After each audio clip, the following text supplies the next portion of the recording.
Most people don't feel overwhelmed because their lives are falling apart. They feel overwhelmed because their minds never get a moment of rest. A problem shows up, and suddenly it becomes the center of everything. You replay it while brushing your teeth. You carry it into every conversation. You lie awake at night, running the same thoughts in circles, hoping that if you think long enough, clarity will magically appear. But it doesn't. Because thinking harder is not the same as thinking clearly. You don't lose energy because of the problem itself. You lose energy because your attention stays trapped on it. When your mind fixates on what's wrong, it slowly forgets how to move forward. Emotion takes the wheel. Perspective narrows. And even simple decisions start to feel heavy. If you've ever felt mentally exhausted without doing anything physically demanding, if you've ever noticed how one unresolved issue can drain your motivation for everything else, if you've ever told yourself, "I know what I should do," yet still feel stuck, this audiobook is for you. Not because you're broken, not because you lack discipline or intelligence, but because no one ever taught you how to manage your focus when life gets complicated. This is not a talk about positive thinking. It's not about ignoring problems or pretending everything is fine. And it's definitely not about forcing yourself to feel motivated. This is about training your mind to respond differently. Because here's a truth most people never stop to question. The problem is rarely the real threat. The way your mind reacts to it is. A mind that stays locked on problems contracts. It tightens. It feels smaller, weaker, and more helpless with every repeated thought. But a mind trained to look for solutions expands. It regains control. It shifts from emotional reaction to deliberate action.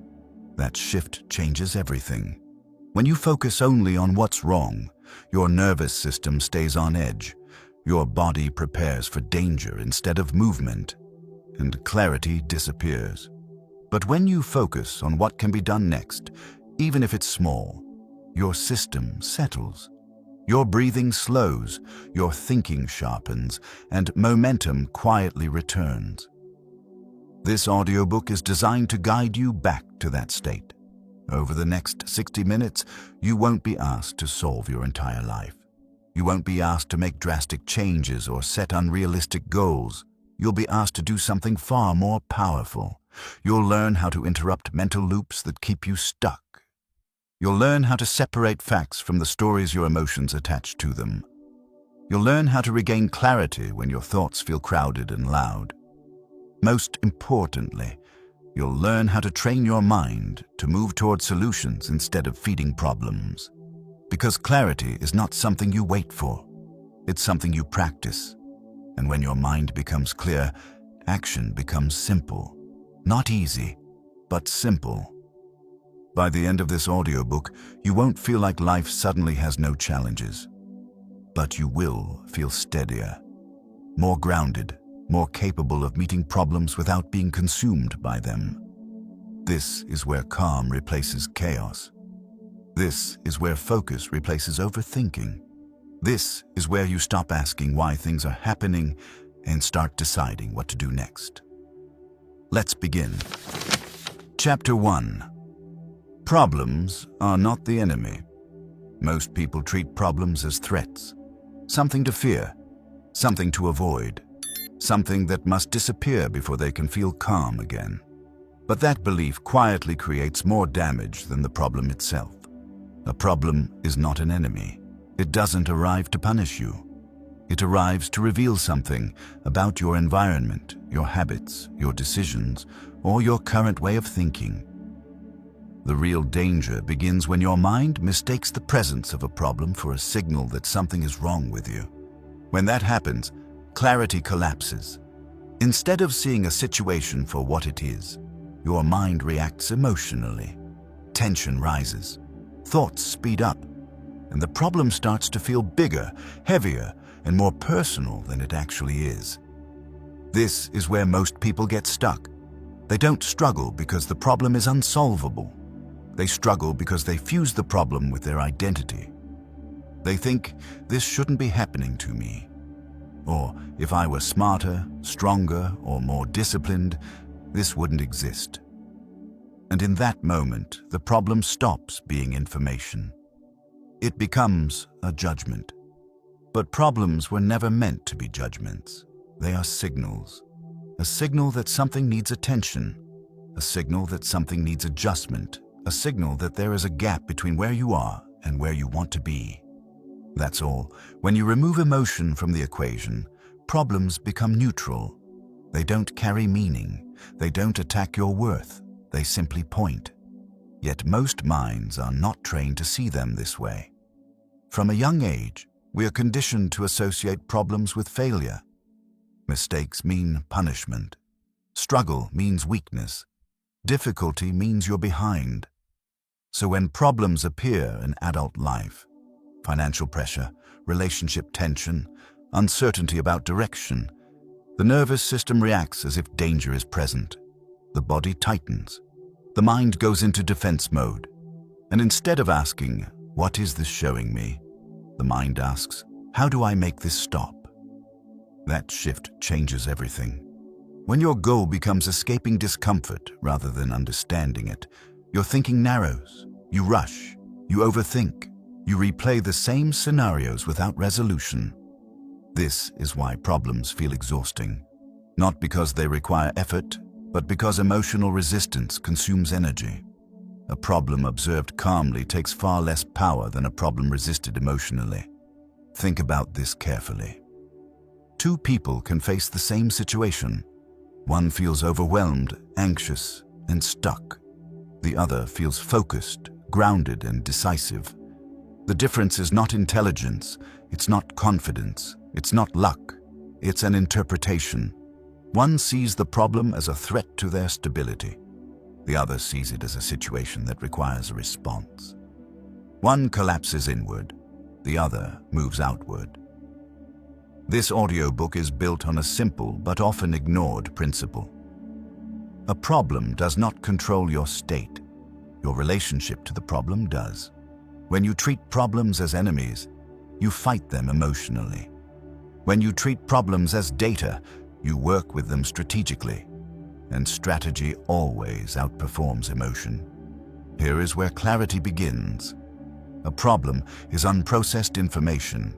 It exists because something has not been addressed, adjusted, or decided yet. Once you see it that way, the emotional charge weakens. Instead of saying, "This is ruining my life," you say, "This is pointing to something I need to handle." That single shift creates space. Space between the problem and your reaction. Space between emotion and action. Space where clarity can return. Most people never create that space. They react immediately. They spiral. They assume urgency where none exists. But urgency is often an illusion created by emotion. Clear thinking begins when you slow the moment down, not by ignoring the problem, but by refusing to let it hijack your nervous system. When a problem appears, your first task is not to solve it. Your first task is to stabilize your mind. Because an unstable mind cannot produce clean solutions. You don't need answers right away. You need calm first. Calm allows you to see options. Calm allows you to prioritize. Calm allows you to decide what actually matters. Without calm, every problem feels equal. And when everything feels equally urgent, nothing gets resolved. This is why emotional control is not a personality trait. It is a skill. A trained mind does not deny discomfort. It observes it. It notices the tightening in the chest, the racing thoughts, the urge to react. And instead of obeying those signals, it pauses. That pause is power. In that pause, the problem shrinks back to its true size. It becomes manageable. It becomes specific. It becomes workable. Most problems are not massive. They only feel massive when viewed through emotional distortion. Once emotion steps back, reality becomes clearer. You begin to ask better questions.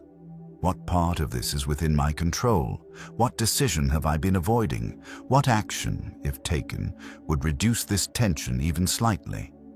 These are solution-oriented questions, and they cannot be accessed when the mind is busy defending itself. This chapter is not about minimizing your challenges. It's about reframing your relationship with them. You don't need a life without problems. You need a mind that doesn't collapse when problems appear. When you stop treating problems as enemies, you stop wasting energy fighting reality. You redirect that energy toward movement. And movement, even small, imperfect movement, restores confidence. Not because everything is solved, but because you are no longer frozen. In the next chapters, you will learn how to strengthen this ability, how to prevent emotional reactions from clouding your thinking, how to see problems clearly instead of personally. For now, remember this: problems are not the enemy. Effective mind is. And the moment you stop fighting the problem emotionally, you take the first step toward real clarity. Chapter 2. Why your mind loves problems. It may sound strange to hear this, but your mind is not trying to help you when it clings to problems. It is trying to protect you. Understanding this changes the way you see your own thinking. The human mind evolved to detect danger, not to create clarity. Long before comfort and stability existed, survival depended on one skill above all others: noticing what could go wrong. That wiring still exists. So when a problem appears, your mind doesn't ask whether obsessing over it is useful. It asks whether it feels familiar. And familiarity, even when uncomfortable, feels safer than uncertainty. This is why problems are so sticky. Your mind returns to them again and again, not because repetition solves anything, but because repetition creates the illusion of control. If you keep thinking, you feel busy. If you feel busy, you feel involved. And if you feel involved, you feel like you're doing something, even when nothing is actually changing. This is one of the most deceptive mental traps. Overthinking feels productive. Worry feels responsible. Replaying scenarios feels like preparation. But none of these guarantee progress. In fact, they often prevent it. Your mind prefers problems because problems are known territory. Solutions, on the other hand, require movement. They require decisions. They require the possibility of being wrong. And uncertainty makes the nervous system uncomfortable. So the mind chooses the safer option. Stay with the problem. This is why you can clearly see what's wrong in your life, but still struggle to take action. Seeing problems does not demand courage. Acting on solutions does. Another reason your mind loves problems is emotional payoff. Problems give emotions something to attach to. Frustration, anger, fear, and disappointment all need a target. A problem provides one. Without realizing it, people often become emotionally invested in their problems. They talk about them, they revisit them, they build stories around them. Over time, the problem becomes part of their identity. They are no longer someone facing a challenge. They become someone dealing with a difficult situation. This identity is subtle, but powerful.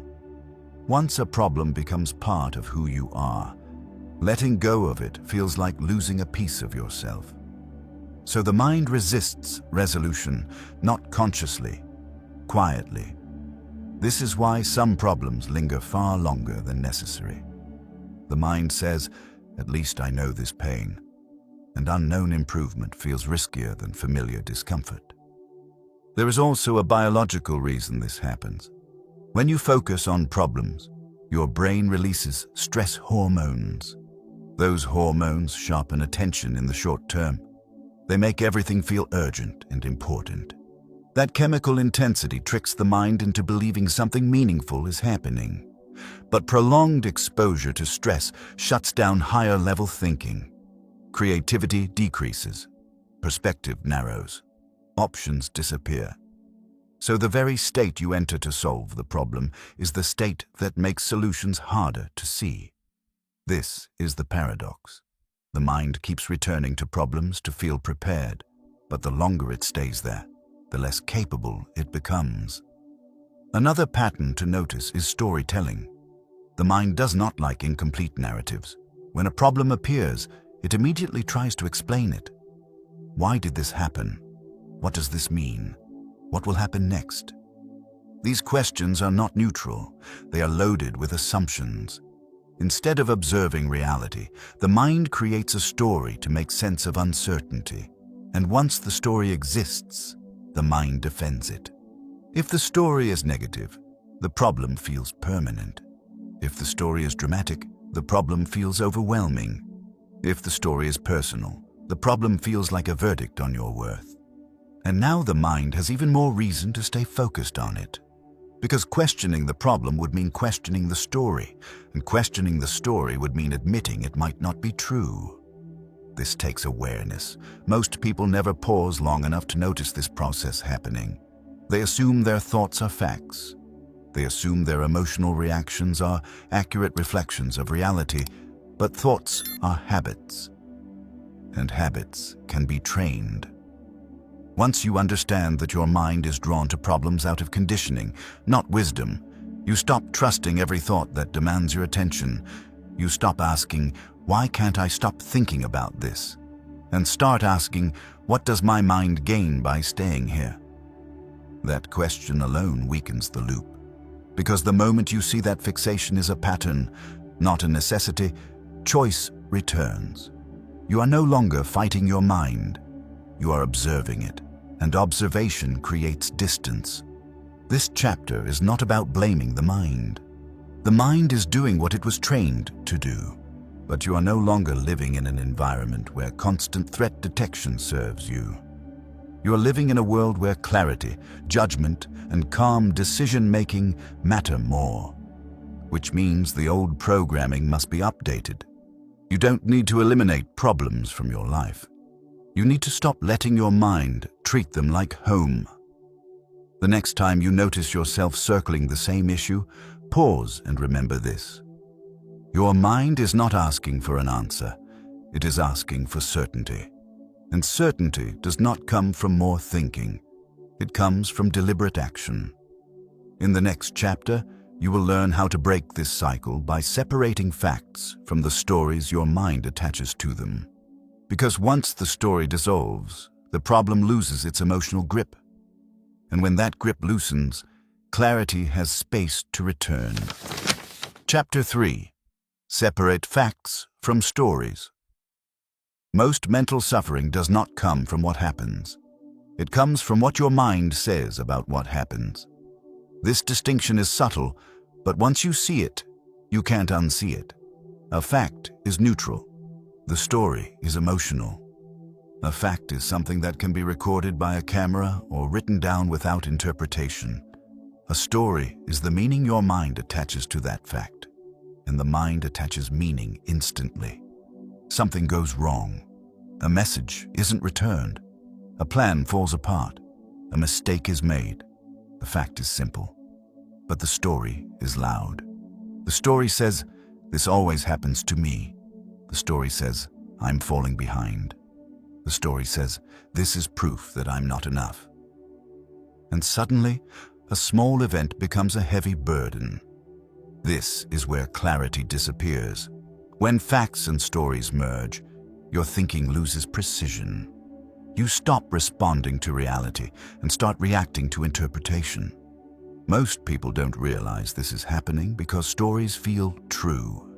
They arrive wrapped in emotion, urgency, and familiarity. But truth and familiarity are not the same thing. The mind tells stories to protect itself from uncertainty. It would rather explain something quickly, even inaccurately, than sit with not knowing. So it fills in gaps. It assumes intent. It predicts outcomes. It exaggerates consequences. And because these stories happen fast, they feel automatic. But automatic does not mean accurate. Here's the discipline that changes everything. Learning to pause long enough to separate the two. Fact first, story second. Let's slow this down. A fact answers the question, what happened? Nothing more. A story answers the question, what does this mean about me, my future, or my worth? The problem is that the mind treats the second answer as if it were part of the first. Once that happens, emotion takes over. You feel anxious not because of the fact, but because of the story. You feel discouraged not because of the situation, but because of the meaning you've attached to it. And as long as the story remains unquestioned, the emotion feels justified. This is why people say, "I can't stop feeling this way." They're right. As long as the story stays intact, the feeling will stay too. Clarity begins when you challenge the story, not the fact. You don't argue with reality. You investigate interpretation. This is not denial, it's accuracy. When you separate facts from stories, problems shrink to their true size, not because they vanish, but because they stop carrying unnecessary weight. Here's a simple practice. When something triggers a strong emotional reaction, stop and write down exactly what happened. No adjectives, no explanations, just observable details. That is the fact. Then write down everything your mind is saying about it. All the assumptions, all the predictions, all the conclusions. That is the story. Most people are shocked when they do this for the first time. They realize how little of their stress comes from reality and how much comes from interpretation. The story often includes words like always, never, everyone, or nothing. These are signs of distortion. Reality is specific. Stories are broad. Reality is grounded. Stories are dramatic. Once you see the story clearly, you gain leverage. You can ask better questions. Is this story the only possible explanation? Is it the most useful one? Would I speak to someone else this way? These questions don't eliminate problems. They eliminate exaggeration, and exaggeration is what drains energy.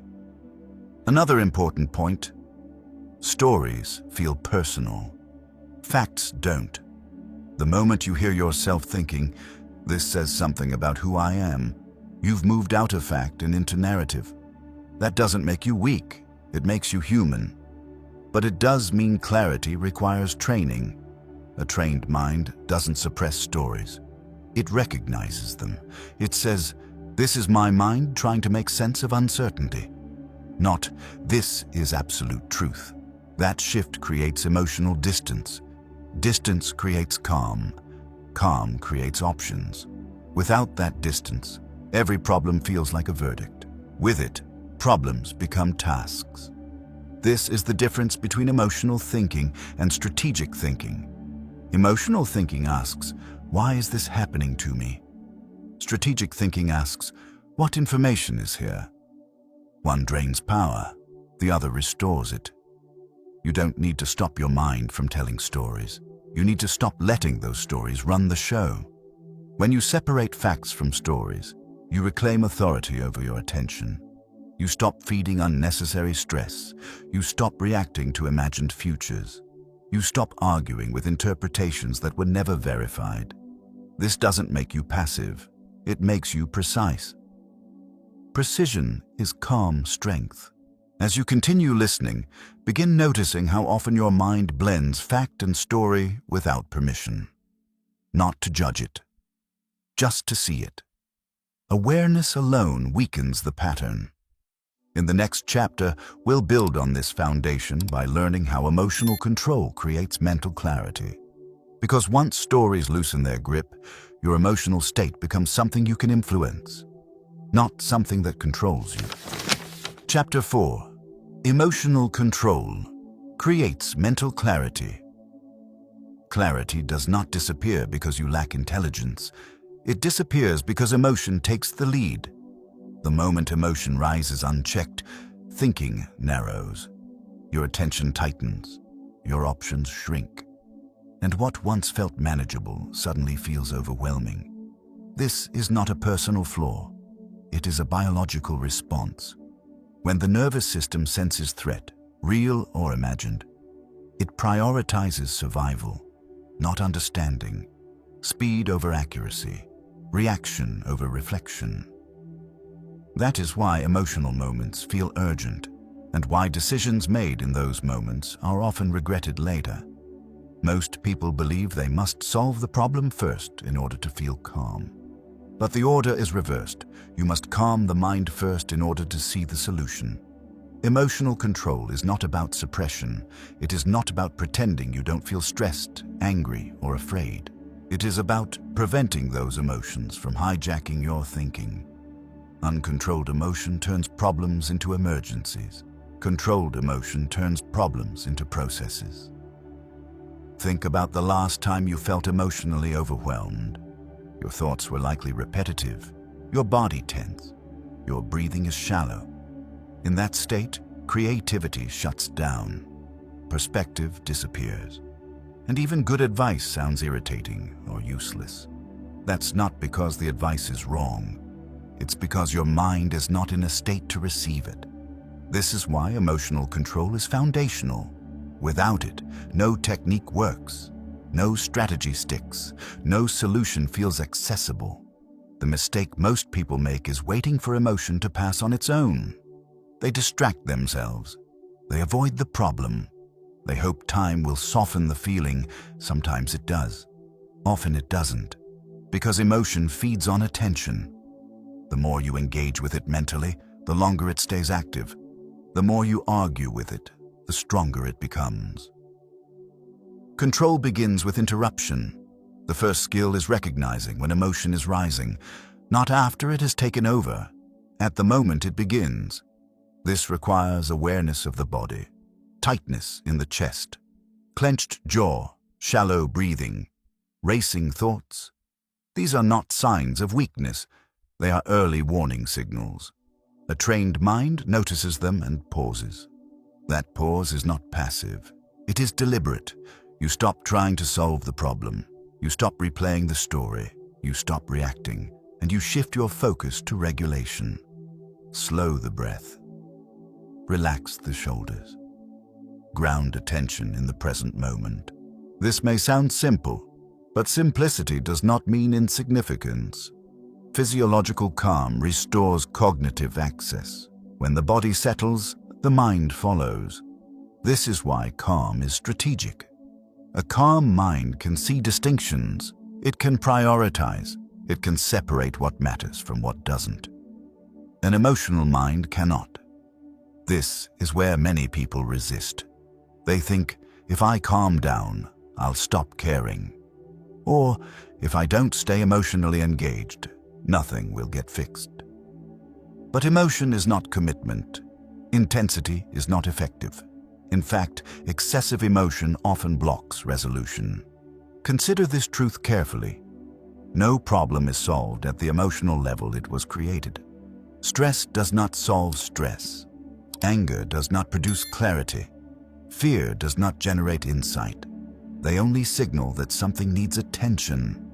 Once the signal is received, it must be quieted. This is the discipline. You feel the emotion. You acknowledge it. Then you lower its volume, not by force, by choice.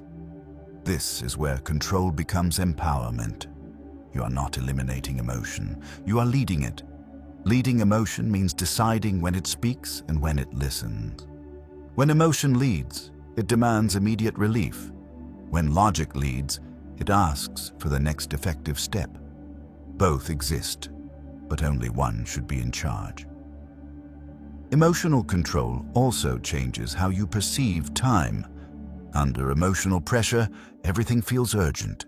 You feel rushed to decide, pressured to respond, forced to act immediately. But urgency is often a distortion. Most problems do not require instant action, they require correct action. And correct action requires space. That space is created through regulation. When you slow your response, you gain leverage. You stop reacting to imagined consequences. You stop defending against hypothetical futures.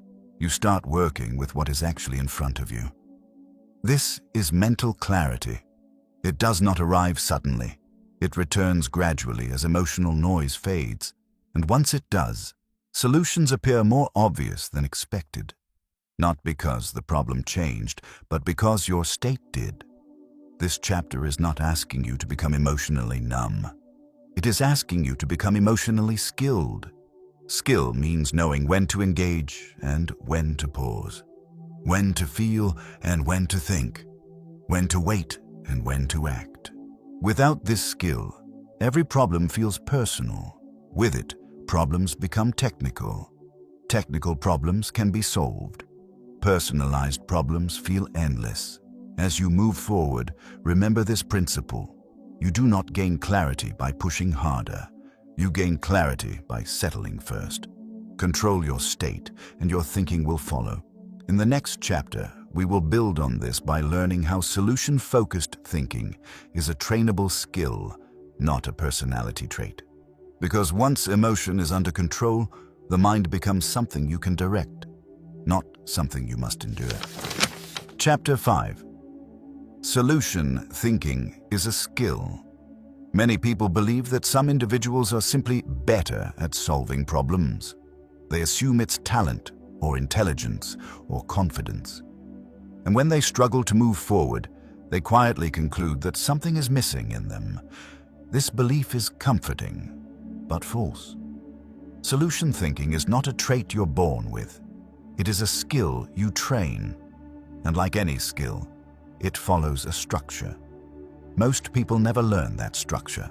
They are taught to identify problems, analyze causes, and explain emotions, but not how to move from confusion to action. So when problems appear, they do what they know how to do. They think, they worry, they analyze, they wait, and they mistake that mental activity for progress. But solution thinking begins where overthinking ends. A solution-focused mind does not ask different questions because it is smarter. It asks different questions because it has been trained to. The first difference you'll notice is direction. Problem thinking looks backward. It asks, what went wrong? It circles around blame, regret, and explanation. Solution thinking looks forward. It asks, what can I do next? It does not deny the past. It simply refuses to live there. This forward orientation is not optimistic. It is practicality. A solution-oriented mind understands something critical. You cannot change what already happened, but you can influence what happens next. That understanding alone reduces mental friction. The second difference is scale. Problem thinking tends to magnify. It treats everything as large, complex, and overwhelming. Solution thinking reduces. It breaks situations down into the smallest actionable units. Not because the problem is small, but because progress requires traction. Most people wait for a big solution. They want clarity before action, certainty before movement. But clarity rarely arrives before action. It emerges because of it. This is why solution thinking always begins with a small step. Not the perfect step, not the final step, the next controllable one. This requires discipline. A disciplined mind asks 3 questions when facing any problem. What is within my control right now? What is the smallest action that reduces friction? What can I do today without waiting for motivation? These questions bypass emotional noise. They don't ask how you feel. They ask what is possible. And possibility restores agency. Agency is the antidote to helplessness. When you take even a small action, your nervous system receives a signal, I'm not trapped. That signal changes your state. Energy returns. Focus sharpens. Thinking improves. This is why action precedes clarity, not the other way around. Another core element of solution thinking is tolerance for imperfection. Problem-focused minds want certainty. They want guarantees. They want reassurance before moving. Solution-focused minds accept uncertainty as part of the process. They understand that action does not require confidence. It creates it. Waiting until you feel ready is one of the most common ways people stay stuck. Readiness is not a feeling, it is a decision. A trained mind does not ask, am I ready? It asks, is this direction better than staying still? If the answer is yes, it moves. This is not recklessness, it is momentum. Momentum teaches faster than contemplation ever will. Another overlooked aspect of solution thinking is boundaries. Not every problem deserves unlimited attention. Problem-focused thinking obsesses. It treats every issue as urgent and important. Solution thinking prioritizes. It asks, is this worth my energy right now? And what happens if I don't solve this immediately? Often the answer is surprising. Many problems lose intensity when attention is removed. They resolve themselves, they shrink, or they reveal that they were never as critical as they felt. A solution-oriented mind is selective. It knows that attention is a finite resource. Where attention goes, energy follows. Where energy follows, results appear. This means solution thinking also includes knowing when not to act. Sometimes the most effective move is to wait, to gather information, to let emotions settle. But waiting in solution thinking is intentional. Waiting in problem thinking is avoidance. The difference is clarity of purpose. Solution thinkers also understand feedback. They don't see outcomes as verdicts. They see them as data. If something works, they note it. If it doesn't, they adjust. There is no drama in this process. Failure is not a personal flaw. It is information about what didn't work. This mindset removes fear from action. When failure stops meaning I am incapable and starts meaning this approach needs adjustment, movement becomes easier. This is why solution thinking feels calmer. It is grounded in reality, not emotion. It does not require you to feel inspired. It requires you to be present, and presence changes how problems are experienced. Instead of feeling attacked by life, you feel engaged with it. You are no longer reacting. You are responding. That shift builds trust in yourself. Trust grows not from success, but from follow-through. Each small action reinforces a new identity. I am someone who handles things, not perfectly, not instantly, but consistently, and consistency compounds. Over time, problems stop feeling like threats. They start feeling like puzzles, not because they're easy, but because you know how to approach them. This chapter is about reclaiming that ability. You don't need a new personality. You need a new process. A process that moves you out of mental loops and into motion. A process that replaces overwhelm with direction. As you continue, remember this. You are not stuck because the problem is too big. You are stuck because your mind has been trained to stare instead of step. Train it to step. Clarity will follow. Chapter 6. Stop asking the wrong questions. The quality of your thinking is shaped by the quality of your questions, and most people ask questions that quietly keep them stuck. They don't realize it because the questions feel natural. They feel reasonable. They even feel intelligent. But they lead nowhere. When something goes wrong, the mind instinctively asks, why is this happening to me? It asks, why do I always end up here? It asks, what's wrong with me? These questions feel deep. They feel reflective. But they are traps. They turn attention inward in the wrong way. They invite rumination instead of resolution. They push the mind toward explanation, not movement. And explanation alone does not change outcomes. The mind loves these questions because they create a sense of engagement without risk. You can ask why forever without having to act. You can analyze endlessly without committing to a direction.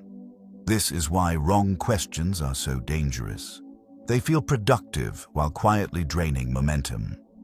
Solution-oriented thinking begins when you learn to interrupt this pattern, not by forcing positivity, not by suppressing curiosity, but by asking questions that create leverage. The first shift is moving from why to what. Why questions tend to look backward. What questions look forward?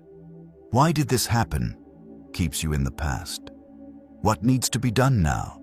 Brings you into the present. The present is the only place where action exists. A solution-focused mind understands that insight without action changes nothing, so it trains itself to ask questions that demand engagement with reality. Here are some of the most common wrong questions people ask. Why can't I get my life together? Why does this always feel so hard?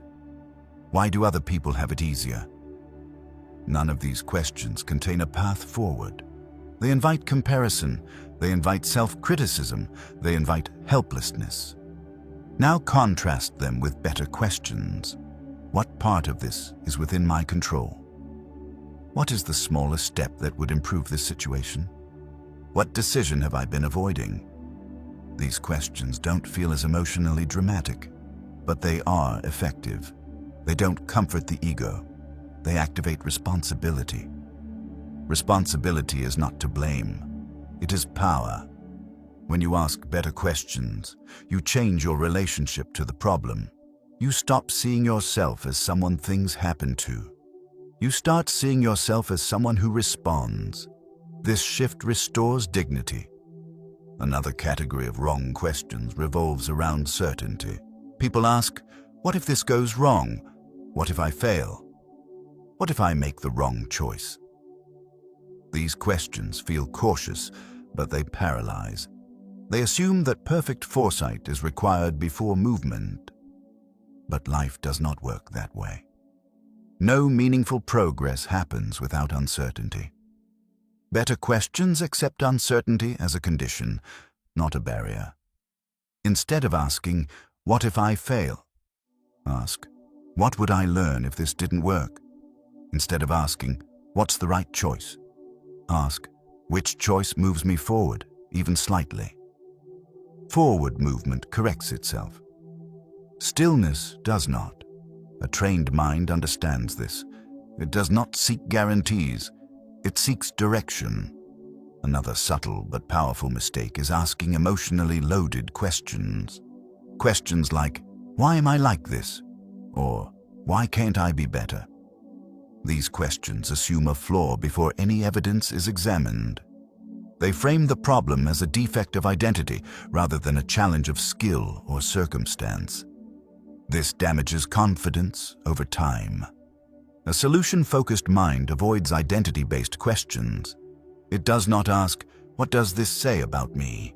It asks, what does this require of me? One weakens, the other strengthens. When you stop interrogating your worth, energy becomes available for action. Another critical distinction is between questions that expand options and questions that narrow them. Problem-focused questions are narrow. They close doors. Why is everything falling apart? How did I mess this up? Solution-focused questions expand. What options haven't I considered yet? What would this look like if it was slightly better? Expansion creates breathing room, and breathing room is essential for clarity.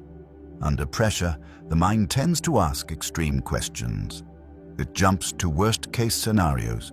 It treats temporary difficulty as permanent failure. This is why questions matter so much. They either calm the nervous system or inflame it. A question like, what's one thing I can do in the next 24 hours? Grounds you in time and action. It lowers the emotional temperature. It brings the problem back to human scale. This is not about tricking yourself. It is about precision. Precision in language leads to precision in thought. And precision in thought leads to effective action. One of the most important questions you can train yourself to ask is this: what am I avoiding right now? Avoidance often hides behind complex thinking, behind planning, behind research, behind endless consideration. But avoidance keeps problems alive. The moment you name what you're avoiding, the problem loses some of its power, because avoidance feeds uncertainty, and uncertainty fuels fear. Action, even uncomfortable action, restores clarity. This chapter is not about memorizing the right questions. It's about noticing the effect your questions have on your state. Do they lead you toward motion or stagnation? Toward clarity or confusion? Toward responsibility or resentment? You don't need to ask perfect questions. You need to ask useful ones. Useful questions point to action. They reduce emotional charge. They respect reality. As you continue through this audiobook, begin to listen to the questions your mind asks automatically. Not to judge them, just to notice them. Then practice replacing them with questions that serve you, questions that move you forward. Because when you change your questions, you change your thinking. And when your thinking changes, your relationship with problems changes too. In the next chapter, you'll learn how to train your focus like a muscle, so your attention stops drifting back to the same problems and starts supporting real progress. That training begins with awareness. Chapter 7. Train your focus. Like a muscle, focus is not something you either have or don't have. It is something you train or neglect. Most people believe their attention is naturally weak. They blame distraction, technology, stress, or lack of discipline. But the real issue is simpler. Their focus has never been trained with intention. Attention follows habit. Where you repeatedly place your attention, your mind learns to return. This is why problems feel magnetic. Once your attention locks onto an issue, your mind keeps drifting back to it, even when nothing new is happening. Not because the problem demands it, but because your focus has been conditioned to feed it. A trained mind understands this pattern and works with it instead of fighting it. The first step is recognizing that focus is finite. You do not have unlimited mental energy. Every moment you spend revisiting the same problem drains attention from everything else. This is why constant rumination feels exhausting. It is not the problem itself that tires you. It is the repeated redirection of attention to the same mental location. Focus training begins with awareness. Notice where your attention goes when you are not directing it. Notice which thoughts pull you in without permission. Notice how often your mind revisits the same concerns. This observation is not meant to judge. It is meant to reveal patterns. Once you see the pattern, you can change it. One of the most effective tools for training focus is containment. Containment means deciding when and where a problem is allowed to exist in your mind. Most people allow problems to roam freely. They show up during work, conversations, rest, and even sleep. A solution-oriented mind creates boundaries. It says, I will think about this problem at this time, in this way. And outside that container, attention is redirected. This is not avoidance, it is discipline. Without containment, problems expand to fill all mental space. With containment, they shrink. A simple practice is time boxing. Choose a specific period to think about a problem. Write, plan, decide. When the time ends, attention moves on. When the problem returns outside that window, you remind yourself, this has already been scheduled. This trains the mind to respect structure. Another powerful principle is starving what you don't want to grow. Attention is nourishment. What you feed grows stronger. What you neglect weakens. If you continuously feed anxious thoughts with attention, they become dominant. If you stop feeding them, they lose intensity over time. This does not happen instantly, but it is reliable. Many people make the mistake of arguing with distracting thoughts. They try to reason them away. They try to suppress them. This only gives them more attention. A trained mind does something simpler. It notices the thought and redirects attention without commentary. Not forcefully, calmly, just as you would gently guide your focus back when reading and realizing your mind has wandered. Focus is strengthened through redirection, not confrontation. Another key element is practicing deliberate attention on neutral tasks. People assume focus is trained only during intense work, but it is trained everywhere. When you eat, eat. When you walk, walk. When you listen, listen. Every time you bring your attention back to the present task, you reinforce control. This builds mental stability. A stable mind is less reactive. It does not jump from thought to thought seeking stimulation. It stays where you place it.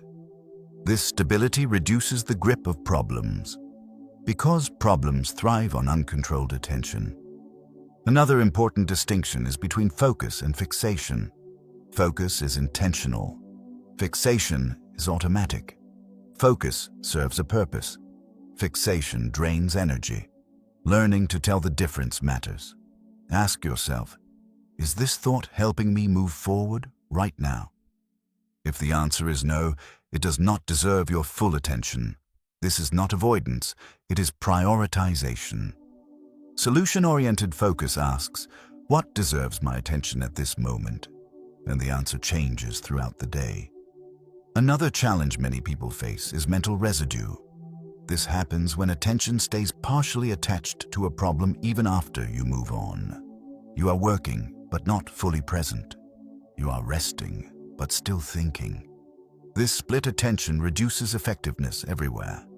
Clearing mental residue requires closure. Even small closure helps. Write the next step.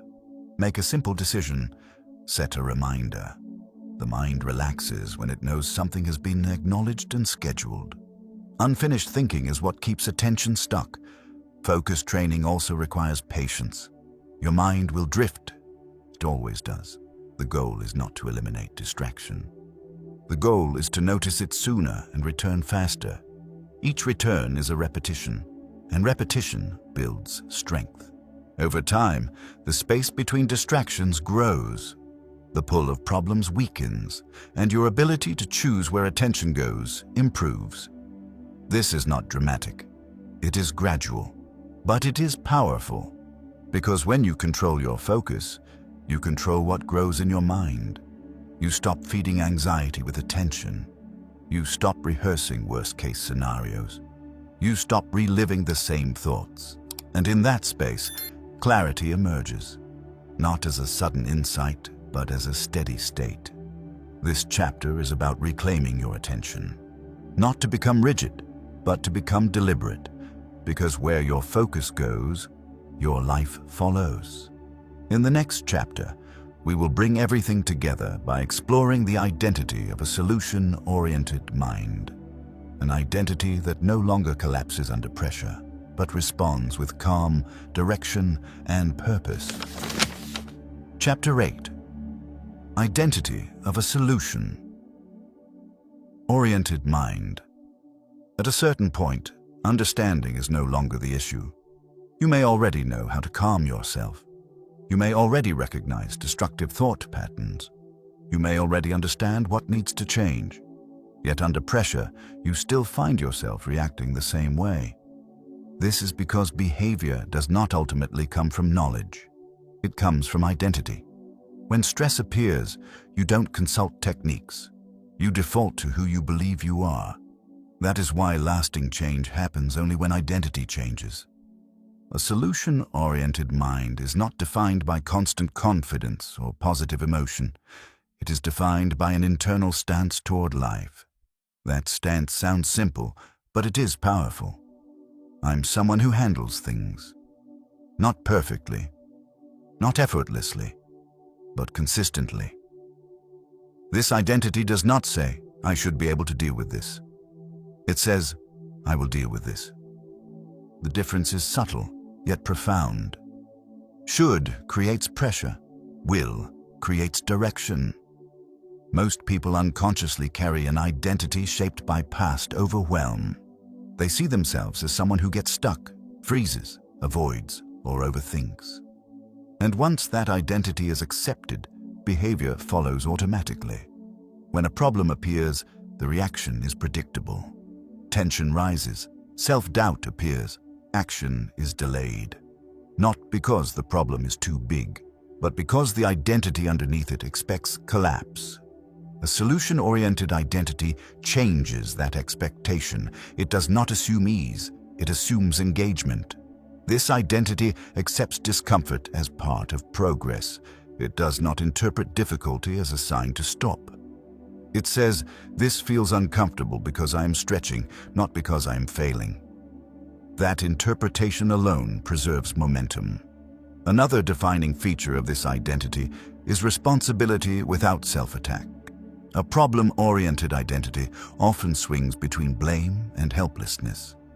Either everything is your fault, or nothing is in your control. Both extremes drain power.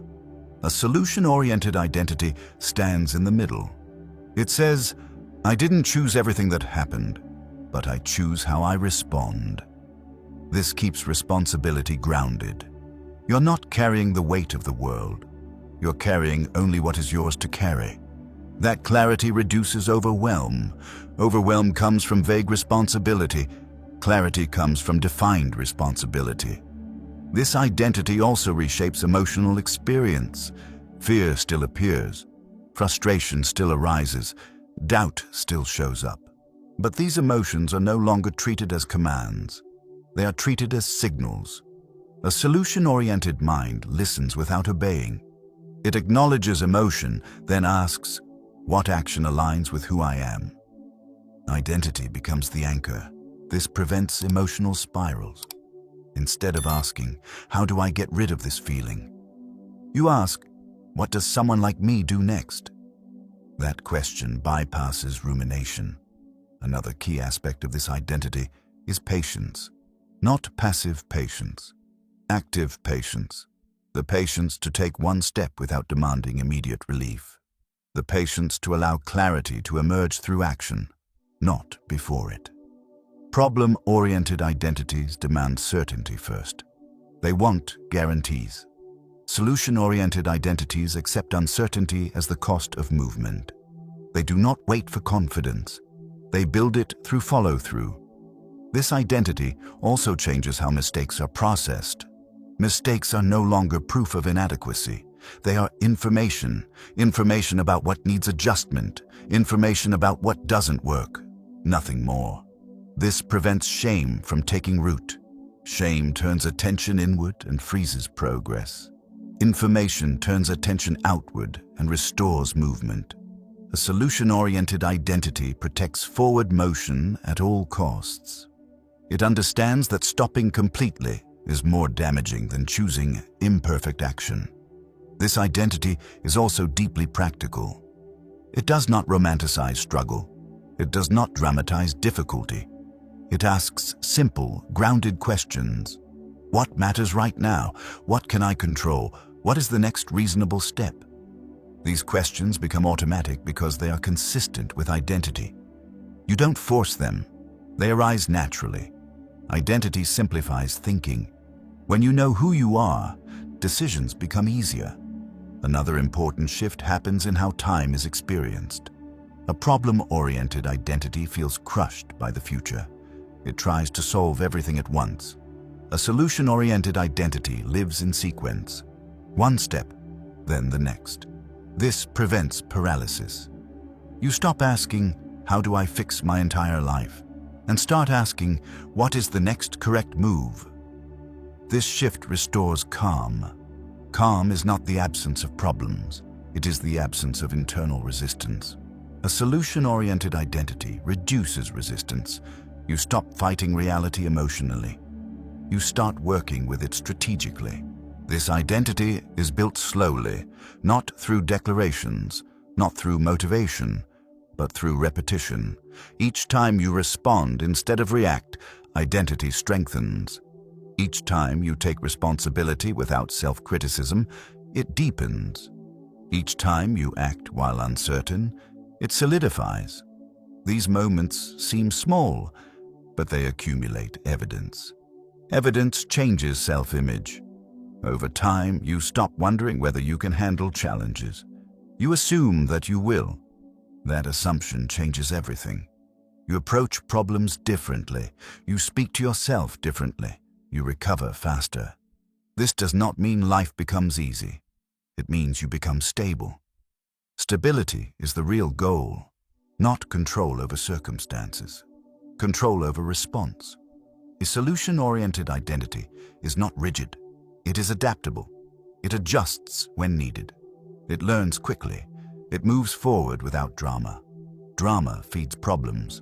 Calm dissolves them.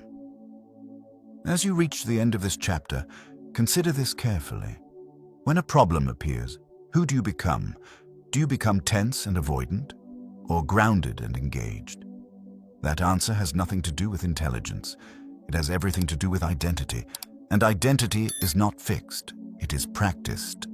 From this point on, you are not trying to eliminate problems. You are becoming someone who handles them with clarity.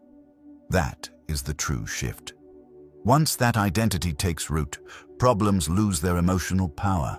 They no longer define you. They no longer intimidate you. They simply arrive, and you respond. Calmly, deliberately, one step at a time. Clarity is not something you discover at once and keep forever. It is something you return to again and again through practice. Throughout this audiobook, you've seen that problems themselves are not what drain you.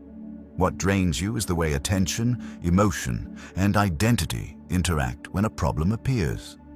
When attention locks on to what's wrong, emotion rises. When emotion rises unchecked, thinking narrows. And when thinking narrows, identity collapses into old patterns. That cycle is what keeps people stuck. But you've also seen that this cycle can be interrupted. You learned that problems are not enemies, but signals. That the mind clings to problems not out of wisdom, but conditioning. That much of your suffering comes from stories layered on top of facts. That emotional control is not suppression, but leadership. That solution thinking is a trainable skill. That the questions you ask shape the direction of your life. That focus is a muscle, strengthened through deliberate use. And finally, that lasting change comes from identity, not effort alone. These are not abstract ideas. They are tools, but tools only work when they are used. The goal was never to eliminate problems from your life. That goal creates fragility. The real goal is to become stable in the presence of problems. A stable mind does not panic. It does not dramatize. It does not collapse inward. It pauses. It observes. It responds. This response does not require perfection. It requires engagement. One clear decision, one small action, one step forward. Over time, these steps compound. And as they do, something important changes. Your relationship with yourself. You stop seeing yourself as someone at the mercy of circumstances. You begin to see yourself as someone who can handle what appears. Not because you always know the answer, but because you trust your ability to find the next one. That trust is the foundation of calm. Calm is not the absence of difficulty.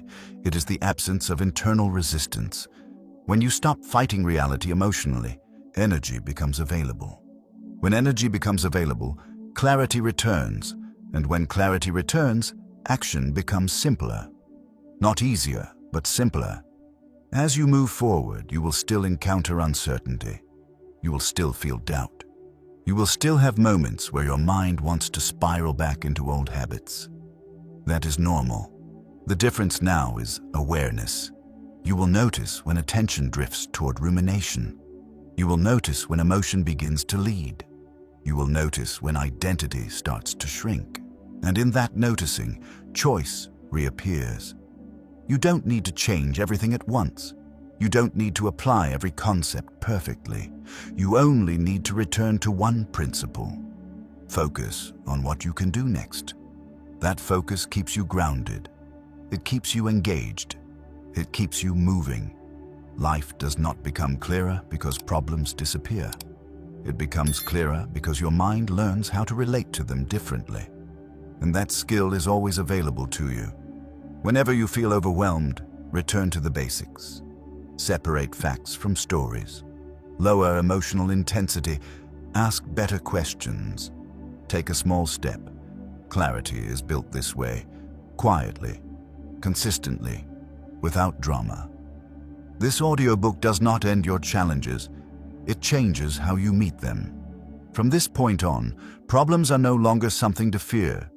They are something to work with. And you are no longer someone waiting for life to be easier.